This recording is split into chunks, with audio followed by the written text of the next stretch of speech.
And it is that while the lethality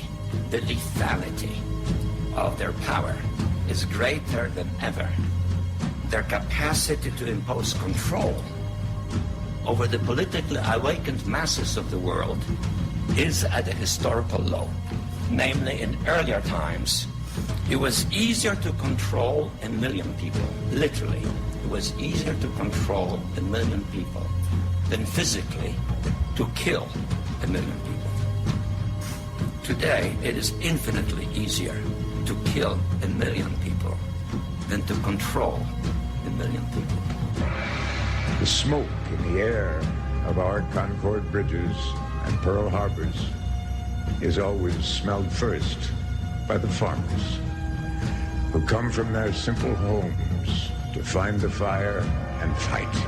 If you embark on instituting a society where government protects you from yourself, you're in big trouble, and that's what they're doing. That's all government is force. I mean, do you have a choice about paying Medicare taxes? This government uses force to mold behavior or mold the economy. They've overstepped the bounds, and they violated the whole concept of our revolution and our Constitution. Welcome, everybody, to this Tuesday edition of the Freedom Link here on the Orion Talk Radio Network. I'm Joe Joseph, and boy, oh boy, but I have a full plate tonight. And because I have a full plate tonight, to help me digest some of this information and talk about it, I've brought my brother on, Greg Joseph, to talk about some very important topics tonight. We're going to do a little bit of foreign policy. We're going to talk about our brothers and sisters in Spain that have taken up the fight against a tyrannical government to try and take their government back. And then I'm going to address, I'm going to air my grievances tonight as far as the Bill of Rights. I'm going to go through the Bill of Rights as much as we can in the 2 hours that we have, and I'm going to air my grievances to let everybody know where I stand and what it's supposed to be like in this country, how far we've strayed. So welcome to the show, Greg. Hey, thanks for having me. Everybody, where is the outrage? This is absolutely disgusting, and it's gotten out of control. And I don't know how much more of awakening, of a call anybody needs or anything like that, but come on. It's all here. It's right in front of your face. Come on. Let's go. You're absolutely right. So, terrible. Well, for our first story of the night, this made my head pop off my shoulders. I actually had to just sew it back on before the show and take an extra dose of blood pressure medicine because the Washington Institute for Near East Policy totally confirmed, if there's ever a shadow of a doubt about how our government, time and time and time again to make the case for war, have gone and either let an attack happen or facilitated an attack to get the support of the American people behind them. If there's any other, this is the crowning evidence. This is the crown jewel of evidence to show you the way these think tanks who pull the strings of people in Washington. Remember, this is the Washington Institute for Near East Studies, Near East Policy, is got a lot of money from Israel. Not your average Israelis, not your average Jews, the people on the street that just go to work every day and come home to their family and want to be left alone. No.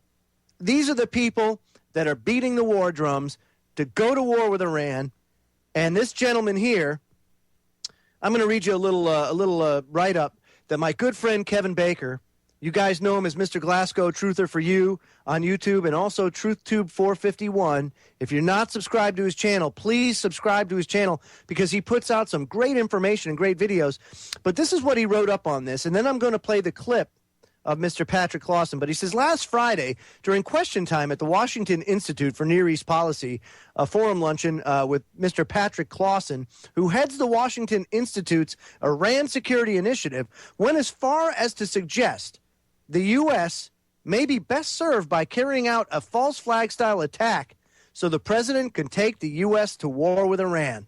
Clausen actually went as far as to suggest that false flag operations were, quote, the traditional way America gets to war is what would be best for U.S. interests.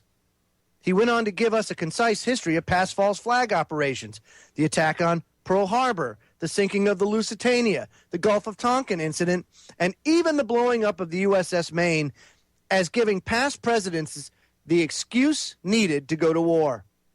In his most chilling part of the speech, he said, quote, "So, if in fact the Iranians aren't going to compromise," the Israeli lobbyist concluded with a smirk on his face, quote, "it would be best if someone else started the war." Okay, so let's hear this for himself. Folks, this is straight from the horse's mouth. It doesn't get any more crystal clear than this. Here it is. That crisis initiation is really tough. Wait, just stop right there. Crisis initiation? Crisis initiation is really tough? Come on. Well, let me ask you something, Greg. What is this guy's talking? Crisis initiation is really tough. That's terrorism. Oh, wait. If we do it, it's not terrorism. No. If it happens to us, it's terrorism. Well, according to the NDAA, right? If you have, a week's worth of groceries in your fridge, you're considered a terrorist? Is that like, does that have anything to do with that? Well, no, see, but that's the thing. I want everybody to understand beyond a shadow of a doubt, there is a distinction that needs to be made here, okay? You need to understand that the label terrorist is only used conveniently by these scumbags, and that's what they are, to advance agendas. That's it. The whole war on terror is a sham, and I'm going to show you right now with this audio clip that it is a sham, and that the real terrorists are the ones that lobby our politicians, and maybe even sometimes the politicians themselves that do this, that advance the agendas. That is what people need to understand. So let us continue. Here he is. This is Patrick Clausen. And, oh, by the way, if you go to the Freedom Link Radio, or you can look it up as Joe Joseph, the YouTube channel, you'll see I posted this in its entirety on my channel. And I also, in the description box, gave the address and phone number to the Washington Institute for Near East Policy so you can air your grievances to them as well. So let's listen in at what Mr. Clausen has to say. I frankly think that crisis initiation is really tough. And it's very hard for me to see how the United States president can get us to war with Iran. Which leads me to conclude that if, in fact, compromise is not coming, that the traditional way of America gets to war is what would be best for U.S. interests. Some people might think that Mr. Roosevelt wanted to get us into World War II, as David mentioned. You may recall we had to wait for Pearl Harbor. Some people might think Mr. Wilson wanted to get us into World War I. You may recall he had to wait for the Lusitania episode. Some people might think that Mr. Johnson wanted to send troops to Vietnam. You may recall we had to wait for the Gulf of Tonkin episode. We didn't go to war with Spain until the until the Maine exploded. And may I point out that Mr. Lincoln did not feel he could call out the Federal Army until Fort Sumter was attacked, which is why he ordered the commander at Fort Sumter to do exactly that thing which the South Carolinians had said would cause an attack. So if, in fact, the Iranians aren't going to compromise, it would be best if somebody else started the war. One can combine other means of pressure with sanctions. I mentioned that explosion on August 17th. We could step up the pressure. I mean, look, people, Iranian submarines periodically go down. Someday one of them might not come up. Who would know why? We can do a variety of things if we wish to increase the pressure. I'm not advocating that, but I'm just suggesting that this is not a either-or proposition of, it's just sanctions has to succeed or other things. We are in the game of using covert means against the Iranians. We could get nastier at that. So here's my thing, right? How come the FBI isn't smashing down that door right now and taking this guy in for questioning on suspicion of terrorism? Why? Because he's go ahead. He's using sexy language. That's why. Is that what you call it? I call it bunk and BS, because let me tell you something. If it was me, or it was you, or it was anybody else that spoke out like that so blatantly over the airwaves, at a meeting, or what have you, you'd have the FBI at your door. But not this guy. And this guy says, hey, it's common knowledge. This is what hey, among the elite, it is common knowledge, if you want to call them that. Folks, we're just getting started, so don't go away. Much more to come. We're going to talk about Spain, and then we're going through the Bill of Rights tonight. This is Joe Joseph, and this is the Freedom Link on the Orion Talk Radio Network. I'll be back in 3 minutes' time. With Ken every Sunday night from 9 p.m. to 11 p.m. Eastern Daylight Time. Host Ken Hildebrand takes a hard look at the news that the newsmakers soon learn to regret. Ken calls them the way he sees them, and sometimes it isn't pretty. So tune in to the Information Nation, Sunday nights, 9 to 11 Eastern, exclusively on the Orion Talk Radio Network. I'm Joe Joseph, along with my brother Greg Joseph, and we're just, a little bit fired up tonight, I guess you could say. That one clip, now, we all know that this goes on. This is not anything new, but what this does is now you have a soundbite from one of these people that proves to all of those people that say, "Why, you're crazy! Why our government would never do anything like that." Oh, really? Well, here you go. Almost like, here's your sign. It doesn't get any more clear-cut than that.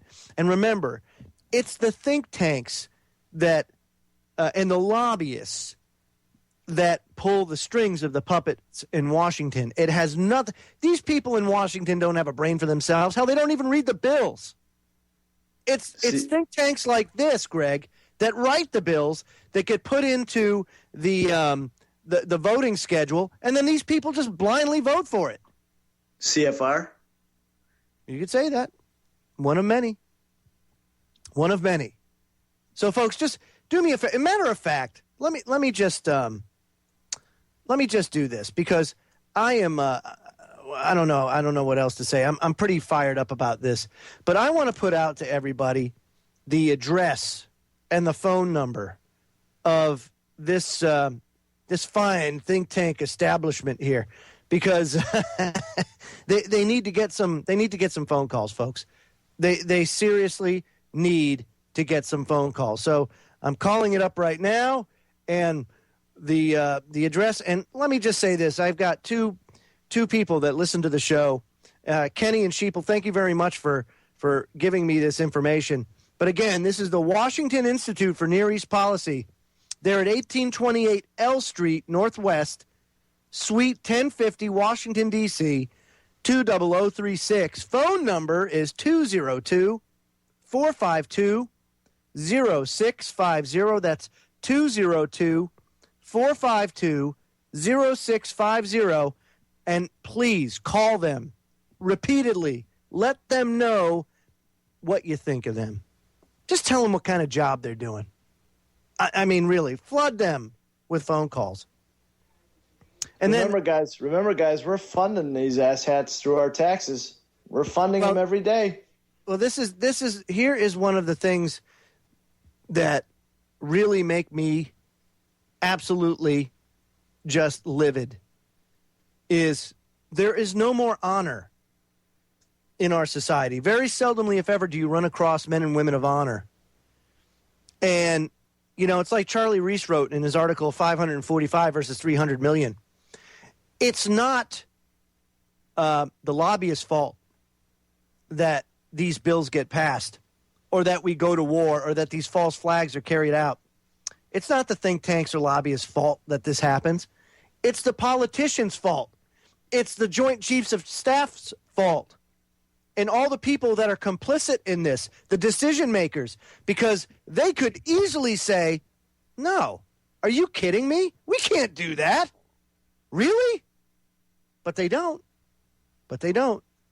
And so these covert acts, these false flag attacks that do things to implement agendas happen on a very frequent basis. Why?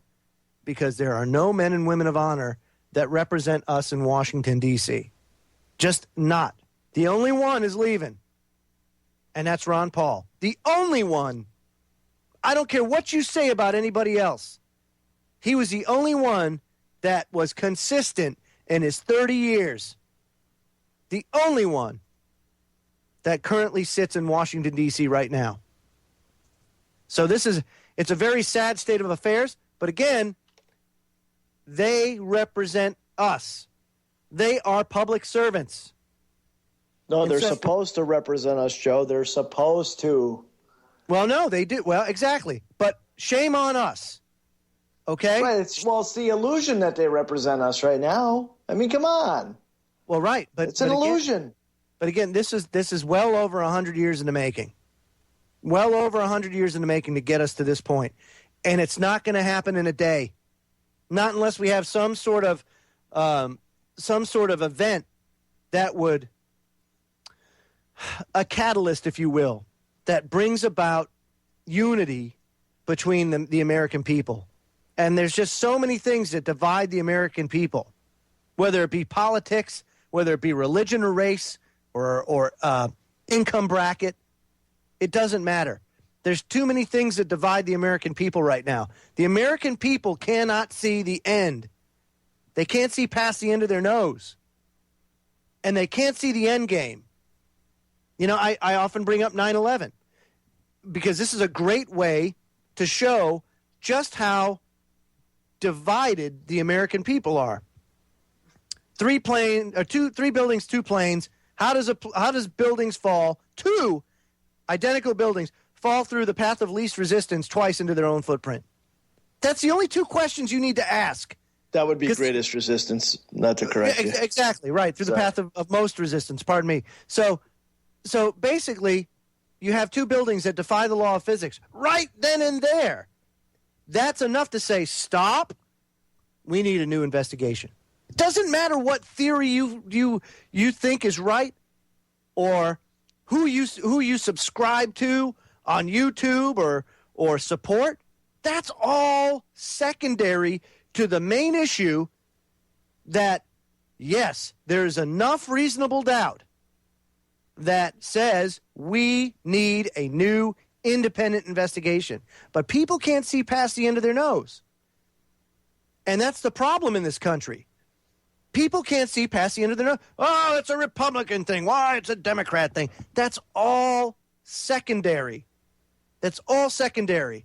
We need to see the end game. And the end game is, how far have we strayed from the Constitution, from the founding documents? Our founding fathers would be turning over. They are. They're turning over in their grave. I mean, like a rotisserie. Don't get me started on that. Don't get me started on that. That's awful. It's awful. It is. It's horrible. So to showcase this tonight, I am going to be going through the Bill of Rights. And I'm going to air my grievances on the air so that everybody knows where I stand beyond a shadow of a doubt. And put it on the record that this country has been taken over. That people don't understand what it means to be free. That freedom is not easy. Freedom is difficult. Freedom takes sacrifice and selflessness to maintain. You have to fight for freedom every day. As I go through these amendments tonight, I want you to think about what you're up against when we talk about what the amendments really stand for. What do they really mean, and how far have we strayed, and what it will take for each and every one of you tonight to bring it back, to resurrect it. It's going to be a hell of a fight. It's going to be a hell of a fight. And I'll give examples so everybody knows. And as a caveat, I'd like to welcome all my students and my young adults from my Constitution class that I teach once a week. Because this will answer your homework assignment. So take notes. Folks, we're going to break. When we come back, I'm diving into the Constitution. So don't go away. So much to talk about. This is the Freedom Link on the Orion Talk Radio Network. News and views beyond the folks. Sean has returned to Orion Talk Radio. It's the truth from down under with 2 companies, 3's allowed. Sunday mornings from 12 midnight to 3 a.m. Eastern Daylight Time. Get the Aussies' point of view with Sean Saturday night, midnight to 3, right here on the Orion Talk Radio Network. News and views beyond the mainstream media. Joe Joseph and Greg Joseph. We're going to get into the Bill of Rights now. The first thing that I want everybody to understand is that the Bill of Rights do not guarantee you anything. Let's make that just crystal clear at the outset. It's a reminder.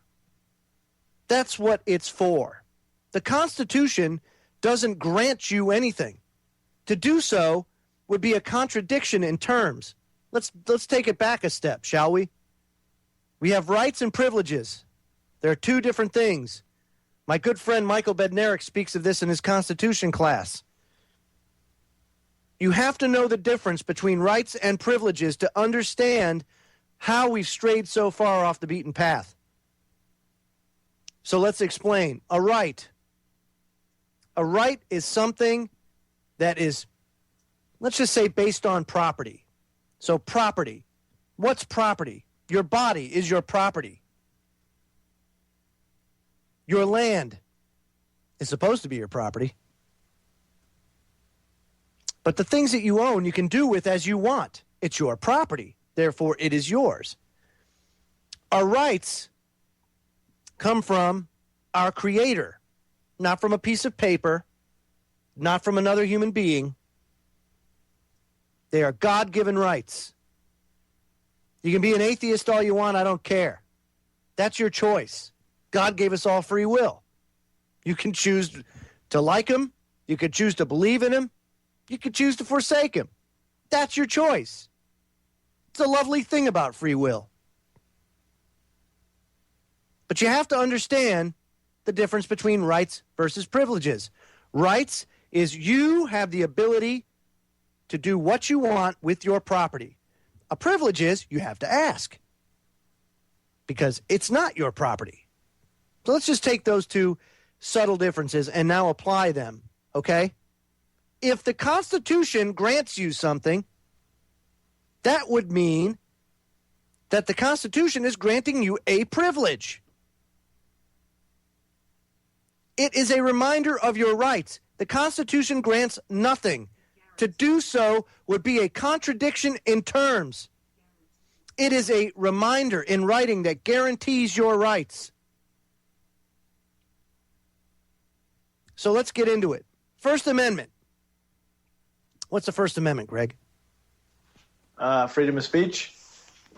For the most part, Congress shall make no laws respecting an establishment of religion or prohibiting the free exercise thereof, or abridging the freedom of speech, or of the press, or of the right of the people to peaceably assemble and to petition the government for a redress of grievances.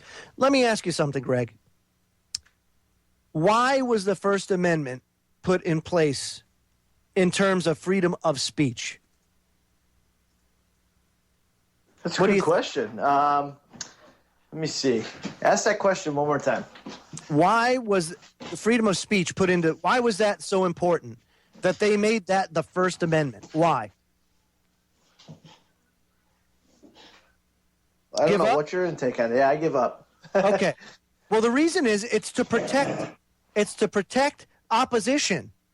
It's to protect the speech that may not agree with things or people. You have to understand something. People are very fickle. And that you have to protect the other people, the other side, right? This is a constitutional republic. That means that the minority has an equal voice, that their rights are protected. It's not mob rule. It's not supposed to be. How often have you heard that America's the greatest democracy in the world? We're not a democracy. This is not a democracy. It was never set up to be a democracy. Democracy is mob rule. We are not a democracy. We are a constitutional republic. And I hear it all the time. Oh, no, we're not. We're a democracy. Or even better, I hear, oh, no, we're a democratic republic. No, there's one democratic republic in the world. That is the Democratic Republic of Congo. That's one. That's it. We are a constitutional republic. Freedom of speech was put in place to protect the voice of the opposition. Because the Founding Fathers knew that we won't agree on everything, but that the majority will try and stamp that out, the opposition. And that speech has to be protected. People have to be able to address their grievances and to petition the government for redress. So that's why the First Amendment is so important. So let's take the G20 summits that have gone on and the institution of free speech zones. Is that keeping in the spirit of the First Amendment, Greg?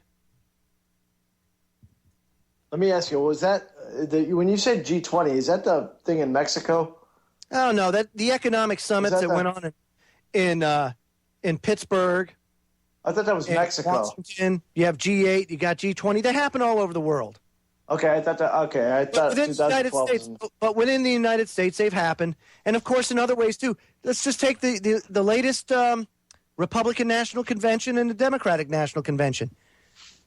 You couldn't just speak or protest anywhere. They put you blocks away from the event in a fenced-in area. Really? It's like, let's go see the caged monkeys. Yeah, I know. But that's the way they treat you, because they don't want opposition speech at their event. Oh, no, God forbid. People in this country need to understand that you need to protect your rights. You need to fight for your rights. And by that, I don't mean that you have to duke it out or take an AK-47 to Washington and just start spraying and praying. No.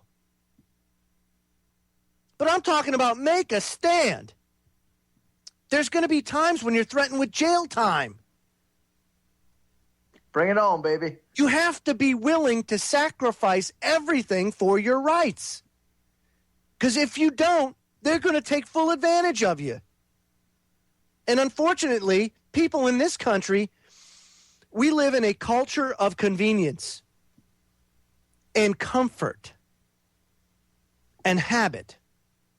People in this country don't understand what true sacrifice really is, what true selflessness really is. I mean, there are people out there, but we're in the minority. And look at what they do to the minority. Look at what they do. Why, those crazy tinfoil hatters? Congress shall make no law respecting an establishment of religion or prohibiting the free exercise thereof. It is familiar. Think about it. Think about that for just a second, because that's a very broad, encompassing statement. Homeschooling. Homeschooling is technically protected as part of your freedom of religion, of exercising your religion. Now, I am not a proponent of organized religion. However, my faith and my spirituality is mine, and how I choose to exercise it in living my life and raising my family is mine. That's what people need to understand. You have to take ownership of these rights. Ownership is fundamental when it comes to property. One of the first things that infants learn is property rights. Mine. Oh, they know. They may not know much more than that, but they know mine. It's almost pre-programmed into us. So you have to understand that this is not easy. And I'm not even through the First Amendment yet. Last segment of hour number 1 coming up, folks. Don't go away. We'll get into one of my favorite amendments, the Second Amendment, when we come back. Folks, if you want to listen to a juggernaut of liberty and freedom, then tune in to my friend Ryan Brooks and the Sound of Freedom weeknights from 7 p.m. to 9 p.m. Eastern Daylight Time. Ryan is a U.S. Army vet who's found his awakening while serving in Afghanistan. He brings the truth to evening radio weeknights from 7 to 9 p.m. right here on Orion News Talk. Joe Joseph and Greg Joseph, we're talking about the Constitution. And before we get into my favorite amendment, the Second Amendment, I just want people to understand, again, when you look at the way society is right now and how intrusive it is, you can see just how much the First Amendment has been trashed. We can look at Child Protective Services. We can look at the public education system. We can look at vaccinations. And we can say, holy smokes, man, these people just try to cram it down our throats under threat of taking your children away because you want to take control of their education, because you want to take control of their health and their well-being, when it is your right to do so. So understand that the First Amendment and all these amendments have no teeth unless you give them the teeth. You have to be willing to lay it all down on the line for your rights. Second Amendment. One of the common arguments of the Second Amendment is this part, a well-regulated militia. Greg, what's militia? Bad stuff. Militia's great. No, militia's a great thing. What's militia? But do you know what militia is in this country? What it was meant? What it means? Every able-bodied person that's able to fight and wield a weapon. That means if you're 7 and you can shoot a .22, you're fighting. That means if you're 77 and you can shoot or you can fight, you're fighting. The militia is every able-bodied man that can fight. It has nothing to do with the National Guard. It has nothing to do with the United States military. It has nothing to do with that. It has to do with the people. A well-regulated militia being necessary to the security of a what? A free state. The right for the people to keep and bear arms, very important part here, folks, shall not be infringed. Greg, what does shall not be infringed mean? Can't be changed. Sounds good to me. Can't be broken. Yeah. Yeah, can't be violated. The right of the people to keep and bear arms shall not be infringed. Doesn't get any more cut and dry than that. And the Founding Fathers wrote it specifically that way because they wanted to make sure that the people had the ability to defend themselves and to be able to cast off a tyrannical government should they have to. But a militia is not military. It's not National Guard. It's every bit you and me and anybody else that can fight. And you have a story, don't you, Greg? You just ran into something. Oh, yeah. Your Second Amendment right. Go ahead. Yeah. Well, in the small little city that I live in Massachusetts here, where, the gun laws are absolutely, completely asinine, I wanted to get my license to carry updated, and I met with the chief yesterday of this city, and he said to me, before I got this LTC updated, he said to me, if you use your gun, I will make sure you go to jail. And I said to him, if you use your gun, can I make sure that you go to jail? Is that a fair question? It's totally fair. What puts him above the law? That nothing puts him above the law. Nothing puts him above the law. Let me explain this to you. First of all, just the fact that you have to have a license to carry is unconstitutional. The right of the people to keep and what, Greg? Bear arms. And bear arms shall not be infringed.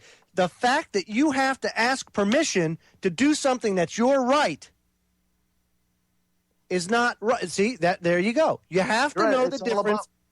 You have to know the difference of rights versus privileges. People don't understand that. It's about money. That's part of it. Yes, revenue is certainly a part of it. It's about money. It's about control. When it all comes down to it, money aside, because it's peanuts in the grand scheme of things, it's about control. It's about being able to control the people. Because if everybody was carrying things, think about this, Greg. Everybody has a gun strapped to their hip. The common argument is, why, it would be the Wild West. Oh, it'd be awful. It'd be crazy. People would be getting shot everywhere. Fact of the matter is, crime is greatly reduced when people carry firearms. Let's take, for example, the Colorado shooting, shall we? What would have happened if somebody was carrying a firearm, open carrying, or even concealed carrying in that theater? Probably would have been taken out. Would have been taken out, and it would have saved a lot of lives. That's right. A lot of lives would have been saved that day. I agree. And I'm not, you know what? There's a lot of first responders out there that are doing this for the right reasons. And my hat's off to you for making the sacrifice. But you can't get there. You can't teleport yourself there. It takes you time. Once somebody calls it in, it takes time. And that time is an eternity for anybody that's in a situation like that and you're unarmed. You have very little chance to be able to fight back unless you're well trained. And most people aren't. That's what the Second Amendment is all about. About the ability to defend yourself and to be able to secure a free state. People don't understand that. I mean, this is huge. And of course, that police chief who says, why, if you use that firearm, I'm going to throw you in the hoosegow. Really? You being a public servant probably took the same oath that I did. I do solemnly swear to support, protect, and defend. Who? What? What was that? What? The Constitution. The Constitution of the United States against all enemies, foreign and domestic, right? Right. Okay. So automatically right there, right? He's talking about a license to carry. Oops. Malfeasance of duty number 1. Well, I'm going to put you in jail if you ever use it. Oh, okay. Number 2. Okay, so why is that gun on your hip? Do as I say, not as I do. And here's something else, folks, for all you people out there. I want you to understand something very important. And this is the spiritual side here coming out. So just hear me out. God made it a point in the Bible. He made it a point to tell everybody out there, do not swear an oath. Because he's going to hold you to account if you do. He says, let your yes be yes and your no be no. And if you do that, there's no need to swear an oath. But if you do, you sure better be serious because he's going to hold you to account. So all you first responders out there that have any shred of spirituality in you, consult your Bible there. Maybe say a little prayer. Get some clarity on things. Do not swear an oath. God made it perfectly crystal clear. Let your yes be yes and your no's be no. And be a man of honor. If you swear an oath, stick to it. Educate yourself. They're not just words. And by the way, when you swear that oath, folks, any public servant out there has to sign their name to that, what they read. They just don't raise their right hand and say it. they have to sign on the dotted line that they acknowledge that they swore this oath. That chair, that chief of police, man, I'll tell you, Greg, you're lucky I wasn't there. I'll tell you what, that would have frickin' sent me off the I would be very hard for me to be able to contain myself. You're right, I would have been behind bars if you had been there. But you know what? Sometimes that's what it takes. Sometimes that's what it takes. A lot of people, well, you can't fight the fight behind bars. No, but you got to stand up. You got to stand up to these oppressive forces. They're going to use fear against you. And they know. How many people out there fear death? How many people fear being incarcerated? How many people fear not being able to provide for their family? How many people fear getting black-bagged in the dead of night? How many people fear the FBI knocking on your door because you're speaking your mind? Folks, there's nothing to fear. When you are in a position of truth and you maintain the moral high ground, there's nothing to fear. And for all those that are spiritually grounded out there, you know what I'm talking about. If you're truly spiritually grounded, you know you have nothing to fear. Folks, hour number 1 is done. Hour number 2 is on the way. When we get back, we'll get into another great amendment, the Fourth Amendment, when we return.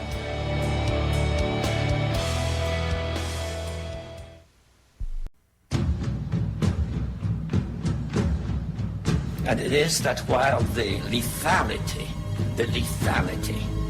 of their power is greater than ever, their capacity to impose control over the politically awakened masses of the world is at a historical low.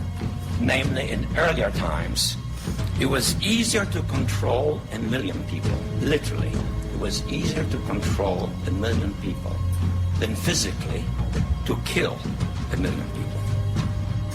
Today, it is infinitely easier to kill 1 million people than to control 1 million people. The smoke in the air of our Concord bridges and Pearl Harbors is always smelled first by the farmers who come from their simple homes to find the fire and fight. If you embark on instituting a society where government protects you from yourself, you're in big trouble, and that's what they're doing. That's all government is force. I mean, do you have a choice about paying Medicare taxes? This government uses force to mold behavior or mold the economy. They've overstepped the bounds, and they violated the whole concept of our revolution and our Constitution. It's hour number 2 of the Freedom Link here on the Orion Talk Radio Network. I'm Joe Joseph. My guest tonight, my brother Greg Joseph. We're going through a whole slew of topics. Of course, the first one being this Foreign Policy Institute, the Washington Center for Far East Policy. Mr. Clausen talking about the history of false flag attacks and how we need that to go to war with Iran. And that's how we do business, right? And the thing that I have a problem with, folks, I'm just going to recap this real quick, is how dare you act against another sovereign nation in my name like that? How dare you? How dare you act against another sovereign nation that's done nothing to us? But do it in our name.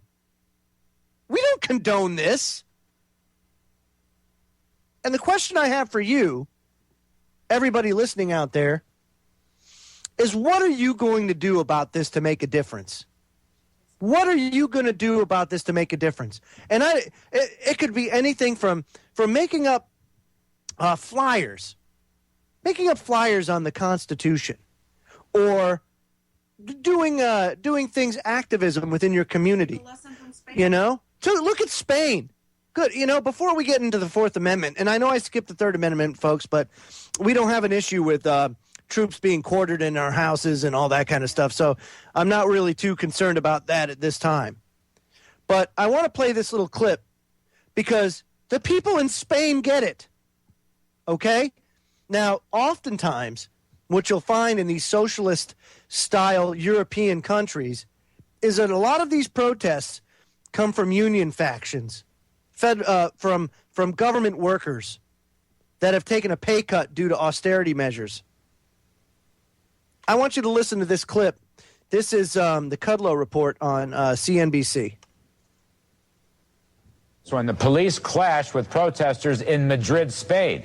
Thousands rally against the government's handling of the Spanish financial crisis. CNBC's own Michelle Caruso Cabrera joins us now live with the details. Good evening, Michelle. We've seen this movie before, Larry. It looks very sad. Once again, violence in the streets of a European capital, but it's not Athens anymore. Today it was Madrid. We saw thousands and thousands of protesters in Madrid trying to surround the parliament there, and then clashes with police.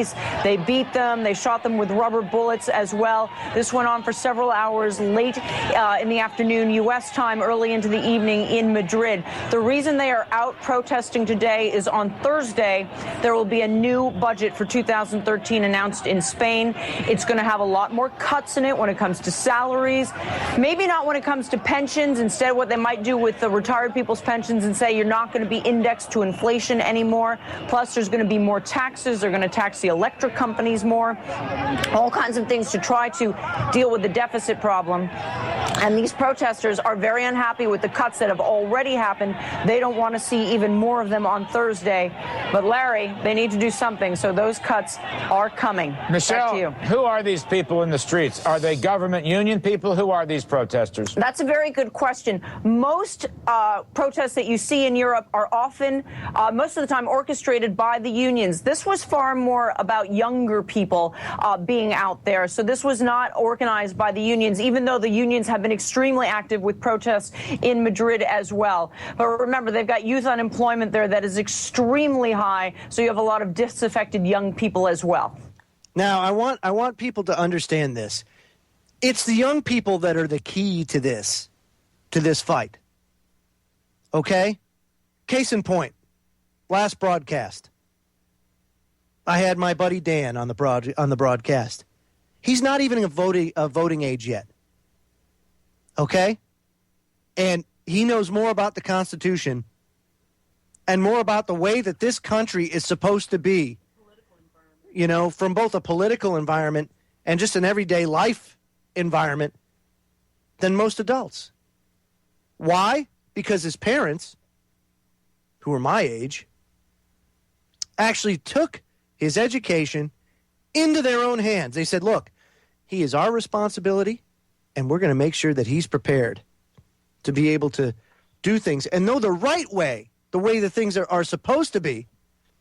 In my Constitution class that I teach, I have a 13-year-old that knows more than about 99.9% of Americans in this country, including people in the truth movement or whatever you want to call it. She's brilliant. I believe it. 13 years old. I was absolutely floored. What a ray of sunshine and hope. Let me tell you something. And it's a testament to our generation for saying, look, we're not going to take this anymore. And we're going to make sure that our kids are prepared. Ron Paul does the same thing. Ron Paul doesn't go after the elderly.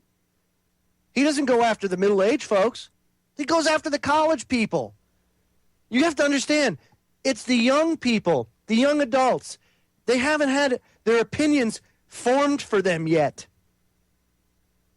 So now is the time to get to the young people and educate them. Again, the whole reason why we've dived down this rabbit hole of tyranny and oppression and usurped the Constitution is because our education system was hijacked.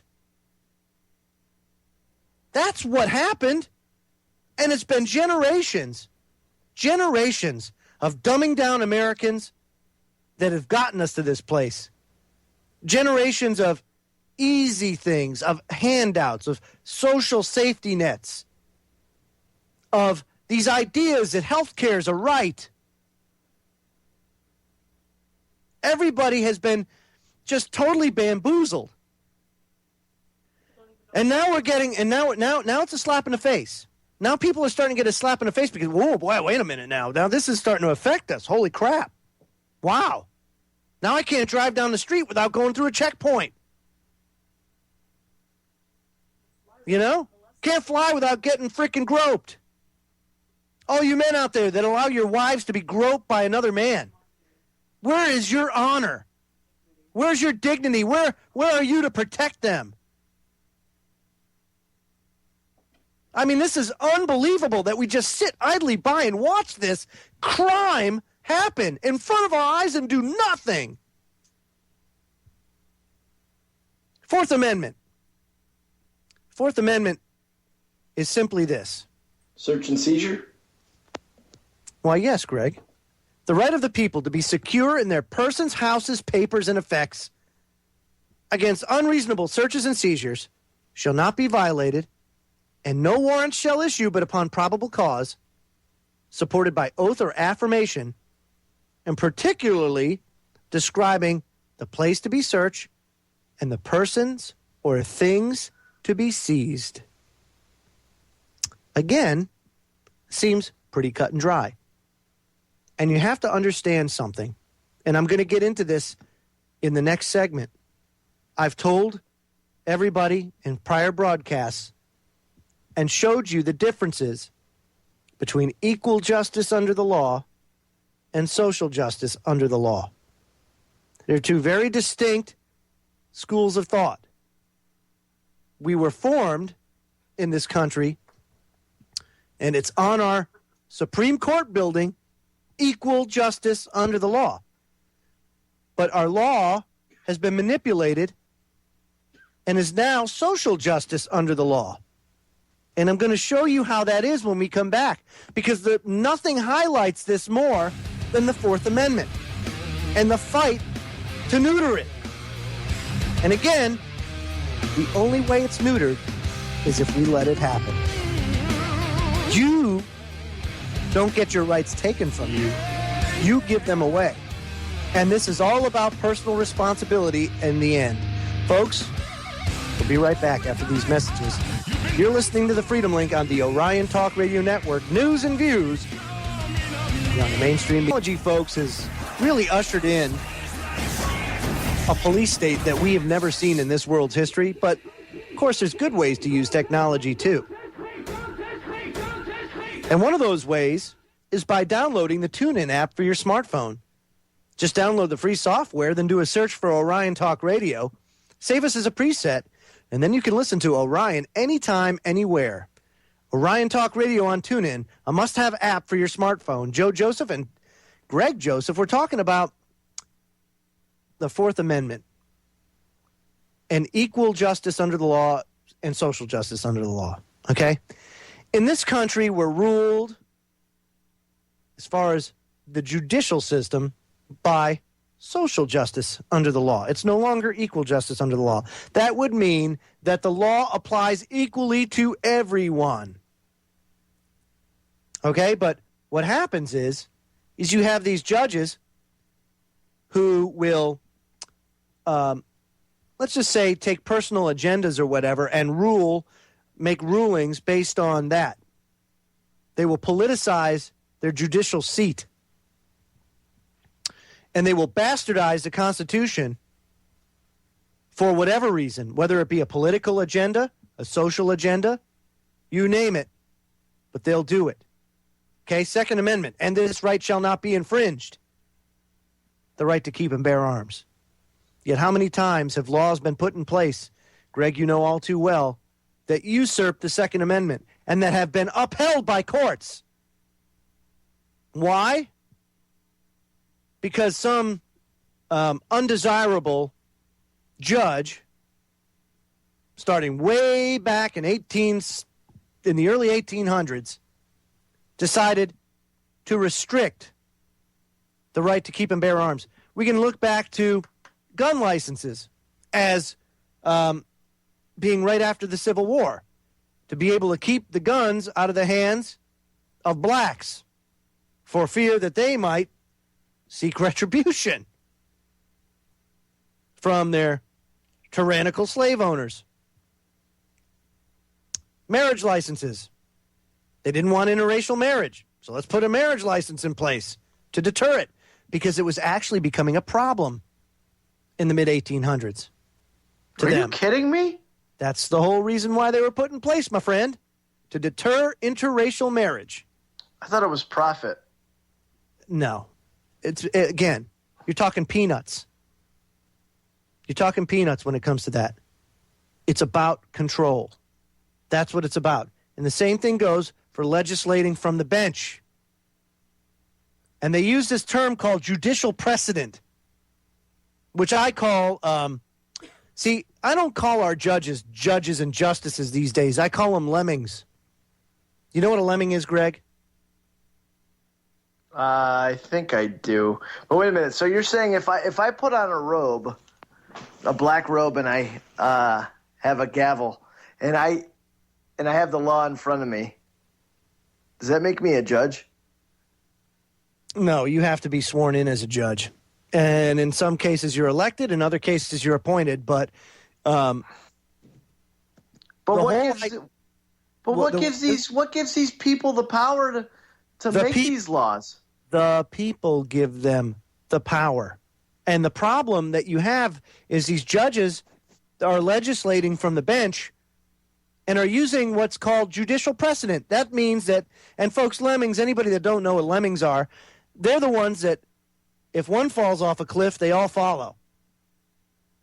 And so you have these judges that have legislated from the bench, sometimes 150, 200 years ago. And all these other judges, they say, well, that guy said this is the way it's supposed to be, so we have to go with that. Even though it's unconstitutional or illegal, they'll go along with it because prior justices or judges have gone and made rulings. So they use what's called judicial precedent. The Fourth Amendment, folks, is very, very clear. Very clear. The right of the people to be secure in their persons, that means you, your people, your body, your houses, where you live, your papers. Now, you have to understand this was written well over 200 years ago. So papers these days can be interpreted to be anything like that. Let's just say emails. Before email, what did you do, Greg? Wrote a letter. On what?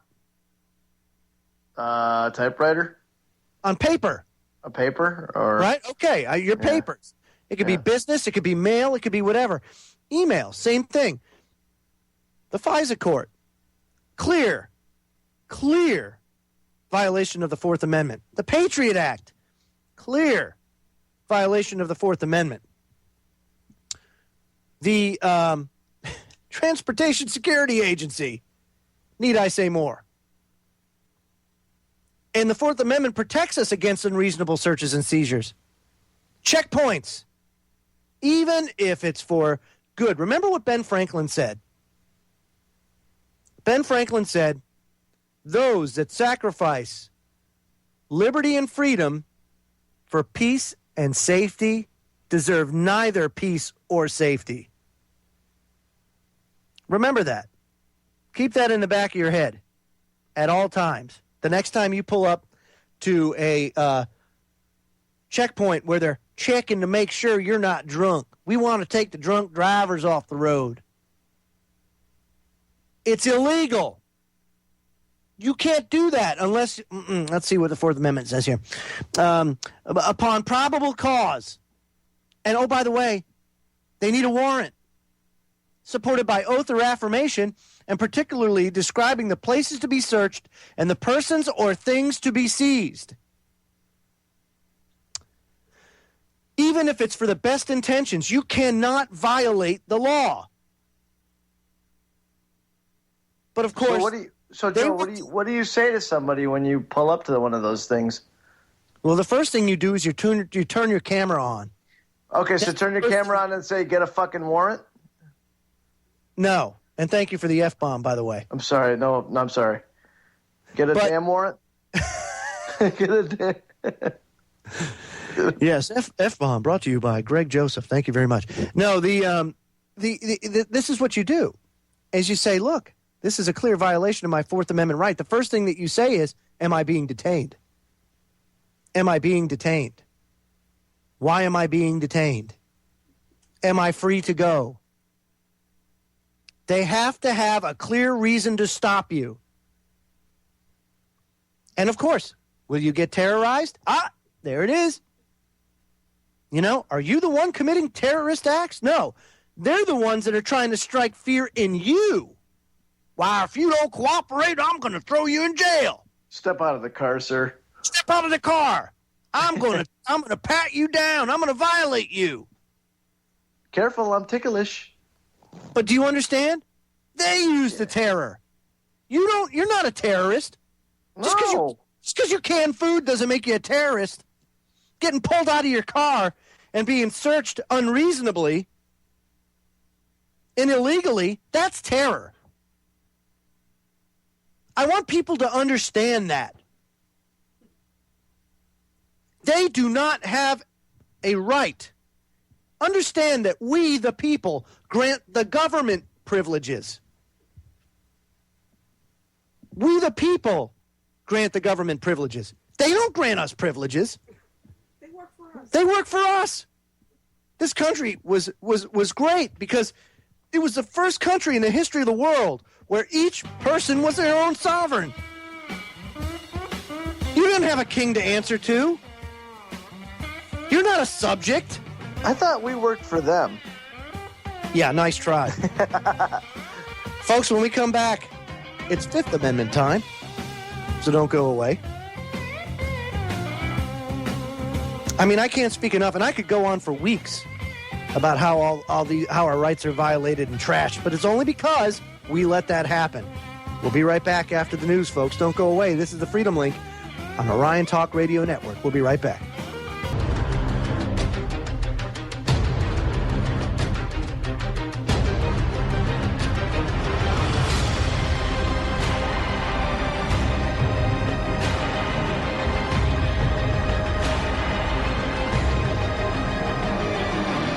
Orion Talk Radio wants to hear from you.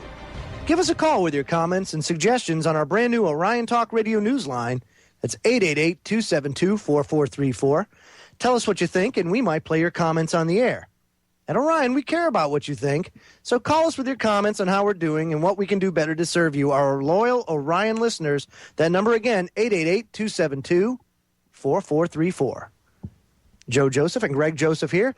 We're tackling the Bill of Rights and just how far we've strayed from where the Founding Fathers intended this country to be.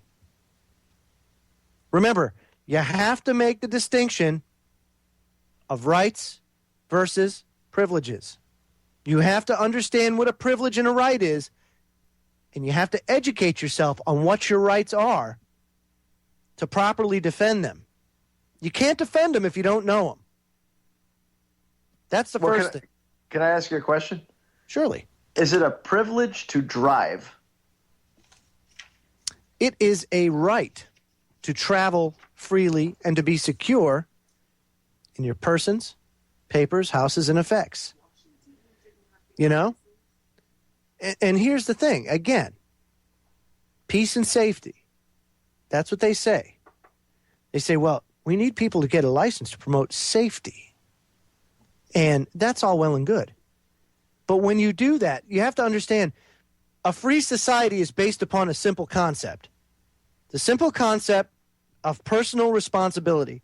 That means that as long as you respect, personal responsibility, folks, comes with respect. You have to respect the other citizens of this country, their civil liberties.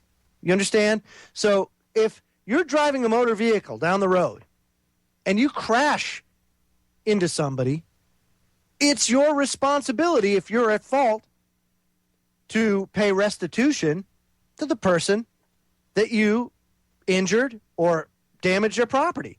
It's that simple. But what happens is government takes that responsibility away from you in the form of, well, you need a license to get there.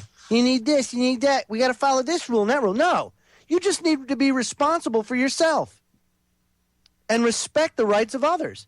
And when you do that, guess what? There's no need for laws. None. Zero. But that's something that has to be taught to children at a young age. And that's also something that parents have to, you have to instill that in the young people. And like I said, what's wonderful, Greg, is that I'm seeing it in the young people now more than ever, because our generation is starting to take the bull by the horns, and it's only going to get better because this is going to cascade with each generation as long as these criminals in power continue to do what they do. So just understand that. Now, the Fifth Amendment is very clear. Again, no person shall be held to answer for a capital or otherwise infamous crime unless on a presentment or indictment of a grand jury, except in cases arising in the land or naval forces, because why? That's admiralty law, or in the militia. Oh, by the way, we're ruled by admiralty law on this, but that's a whole other show. Or in the militia, when in actual service in a time of war or public danger, nor shall any person be subject for the same offense to be twice put in jeopardy of life or limb, nor shall be compelled in any criminal case to be a witness against himself, nor be deprived of life, liberty, or property without due process of law, nor shall private property be taken for public use without just compensation. I'm going to focus in on those last two lines. Without due process? Okay? Nor be deprived of life, liberty, or property without due process of law. Stop there. National Defense Authorization Act of 2012, Section 1021, allows for the indefinite detention of American citizens without due process. What? What happened? Patriot Act. Patriot Act. Who's funding this shit? Thank you for the S-bomb. God, I'm sorry. Well, I'm sorry. I'm sorry, man. It's okay. I understand. This is absolutely. It's an outrage, and folks, I don't understand. You have to understand that Greg is being educated right now as we speak. So Where's the outrage? Where is the outrage? I want to stop paying taxes. I'm funding this. And that's all well and good. Hey, you know what? Great idea. You're funding your own enslavement. You don't agree with it? Stop funding your own enslavement. Understand this when you do that.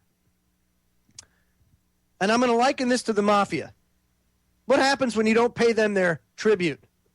What happens when you don't pay their security payment? Well, we want to make sure you're safe. So, as long as you pay us as long as you pay us our tribute, ain't no problem, huh? But let me tell you something. Don't pay them and see what happens. They'll break your legs.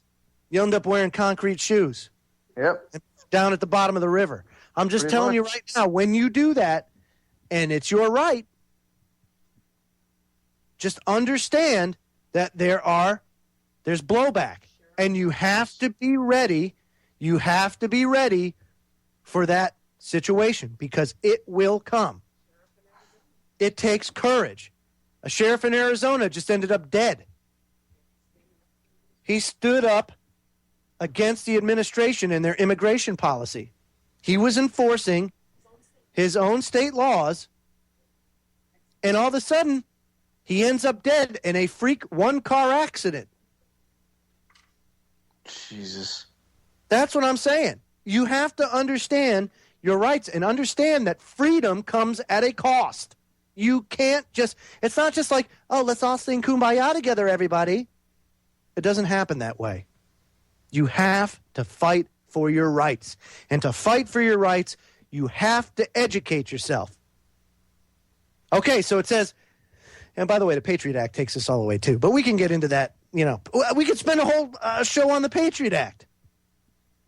But it says, nor be deprived of life, liberty, or property without due process of law, nor shall private property be taken for public use without just compensation. Everybody knows of eminent domain. Eminent domain has been used and abused in this country for many, many, many years. I'm going to use an example of Hampton Roads, Virginia, because There's a university here, Old Dominion University, that's been expanding at a very rapid rate. And they're just taking up block after block after block of property. For what? Public use? I'm going to give you an example. They just took a city block of property. On that city block of property, you know what went there, Greg? I do not. A McDonald's, Nice. McDonald's, and a Marriott. A McDonald's and a Marriott, two private companies, after the land was seized by eminent domain for public use. And on that land went a McDonald's and a Courtyard by Marriott. That's one of many examples of how eminent domain is abused in this country. And another thing is without just compensation. Oh, they'll throw a number at you, and you have X amount of days to agree to it. And if you don't, then they just take it. It's mob rule. When I say mob rule, I'm not talking about like a whole gag and gaggle of people. I'm talking about the mob, the mafiosos. Hell, the mafia has more honor than these people. So understand what we're up against here, folks. Understand what it takes to defend your rights. Understand that you cannot have fear, because if you do, game over. You have to strike it from your heart. Sixth Amendment, trial by jury and rights of the accused. We'll get into it after break. Oh boy, I'll tell you what, Greg, it's a sad state of affairs in this country, but I'll tell you what, there's hope. There's hope, because I've never seen as many young people as I do today where their parents have taken the time to educate them and take the responsibility of their education into their own hands. Folks, we'll be right back. Last segment of the broadcast coming up. After Talk Radio says, put your activism where your mouth is. Make a truth banner with a creative message to display in public. Make sure you mention Orion Talk Radio somewhere on the sign. Then take a picture of yourself and send it to us at oriontalkradio@gmail.com. We'll post your picture on our new activism page and show the world your message. So get the word out. Joe Joseph and Greg Joseph here. We're talking about the Constitution. You know, I'm going to make a banner. Go ahead. I want to. I want to get my picture on there. Well, go ahead. Hey, I'm not stopping. As a matter of fact, I encourage it. Sweet. The more we get out there, the better. That's the thing, you know. This is all about education. You have to educate people. You have to enlighten people. They have to understand what their rights are to be able to defend them. You got to start small, though, because it's a lot to grasp all at once. Bottom up. You know what, folks? Yeah. Anybody that's there, if you just Google Michael Badnarik, that's Badnarik. I think that's what it is, Badnarik. Yeah. If you Google search his name, you'll find a lot of material on the Constitution, one being a Constitution class that he teaches. And bar none, it will be the biggest wake-up call you've ever had. It's 8 hours, but it's some of the most intense 8 hours you'll ever come across. And by the end, your head will spin. You'll be like, oh my gosh, I can't believe how bad it is. Really? Oh. But it'll also empower you, because knowledge is power. And if you take that knowledge and you couple it with personal responsibility, then you know the course that you have to take. It's really simple.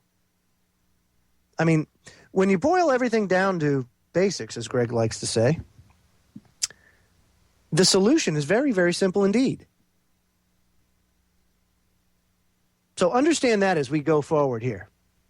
Now, I'm gonna basically go over this because we're running out of time. Sixth Amendment.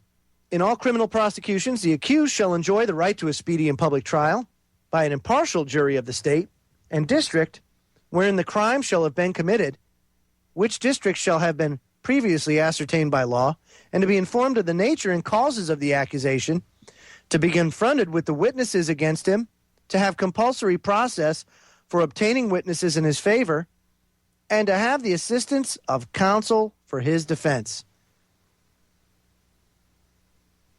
Now, what does that mean? It means you have the right to face your accuser. That's the big thing to glean out of that. Now I'm going to give you how our justice system has usurped that. Red light cameras. Red light cameras. Okay, they take a picture of you. They send it in the mail. Send you a little bill. You can fight it in court. Well, let me face my accuser. I have the right to face my accuser. I want that camera to speak out against me. Whoops. That's kind of difficult, isn't it, Greg? Well, yeah, but okay, well, I got you on video going through this red light. You're breaking the law, sir. I'm speaking on behalf of the camera. Yeah. I don't know. Oh, geez. It's unconstitutional. It's unconstitutional. Red light cameras are unconstitutional. Not only is it a gross violation of privacy, but you have the right to face your accuser. Well, your accuser's a camera. Whoops. Now, if there's a police officer at the corner that's wielding the camera, fine. Understand this too, folks. To enforce the law, you don't have to be a law enforcement officer. Say you go out, Greg, tomorrow, and you buy a radar gun. Let's just say you do, okay? And let's just say, hypothetically, there's a police cruiser going down the highway, 80 and a 55, lights not on. And you go ahead and you nail him for that. Technically, he's violating the law. And technically, you can go down to the police station, say, look, officer, I just clocked car 65 going 80 and a 55 on my radar gun. I want to file charges against that police officer. And you can do that. Now, of course, those boys in blue are going to protect their own. Why? Because it's not equal justice under the law. Again, you're dealing with mafiosos, so you have to understand they're going to protect themselves. But technically, you have the duty and responsibility to enforce the law just like everybody else. You see, but again, it's a sacrifice to do so. And not everybody's up to the task. So that's why we have public servants that are there to do that job, because it's a sacrifice, because it's a duty. And so they swear an oath to the Constitution to support and defend that Constitution, and because we gave them that power. We said, look, not all of us are cut out for this. That's cool. So we're going to give you the privilege of doing this. And like all privileges, they can be taken away. But the people have to understand the difference. You have to understand the difference of rights versus privileges. Because if you don't understand that basic concept, the foundation that your house sits on, the house of life, of your life, sits on a foundation of sand. And what happens to a house on a foundation of sand, Greg? Sinks. It can't stand. That's right. It'll sink. It'll fall apart. Yep. An unsteady foundation, your house is not stable. It's not steady. You need to have a solid foundation. A foundation built on stone, on rock. Something rock solid. And when you operate from a position of knowledge, and knowledge is power, so you have a position of power, and you maintain the moral high ground, they can do whatever they want to you, but you'll always have the upper hand. But you have to always maintain that moral high ground. Make them out to be the villains and the criminals that they are. They'll show their true colors. And when they do, make sure you got your camera rolling. And make sure, folks, all those with a smartphone, download that ACLU app, the One Touch ACLU app. If you just search on your smartphone ACLU, you'll find it. And it's a great tool because what it does is it allows you with one touch to either record audio or video. And then, of course, these villains, these criminal public servants that have usurped their constitutional duties. And mind you that, not all of these people are criminals. You have to understand that. There are good people out there trying to do a good job and good work and to serve the public interest. But those that don't, why? Yeah, well, your phone just fell on the ground. I don't know. I tripped or fell, dropped it. Oops. Oh, that's too bad because all this footage just got uploaded to the ACLU servers. So you have to understand, and understand this too, Yep, understand this too. A lot of these officers out there have children. And at the end of the day, their children are going to have to live in this world too. Now, they may have the wool pulled over their eyes saying, well, we're immune to all this stuff because, I got the badge, baby. It's going to be a rude awakening for them one day too because the gauntlet's going to drop on them. They're just tools. Those that don't take their duty seriously and don't take their oath seriously. Remember what I said in hour number 1. In the Bible, God made it perfectly clear, do not swear an oath. Let your yeses be yes and your noes be noes. That means be a man or woman of honor. That means do what you say, mean what you say. And if you do that, there's no need to swear an oath. But understand this, when you're judged, God's going to hold you to it. So any of you Christians out there that think that oath just didn't mean much, yeah, rude awakening coming for you. Well, Greg, any closing thoughts as we wrap this broadcast up? Yeah, why aren't you sheriff? It's really just a time thing, buddy. And I would love to do that. I should run for sheriff here. With your education, and my good looks, I'm telling you. Oh, my, yes, of course. I like this. I'm like a snowman in June. That's right. I'm going to call you Fabio Joseph for sheriff. Oh, Fabio Joseph. Yes, Fabio, your golden locks flowing in the breeze. I still got a lot to learn, though.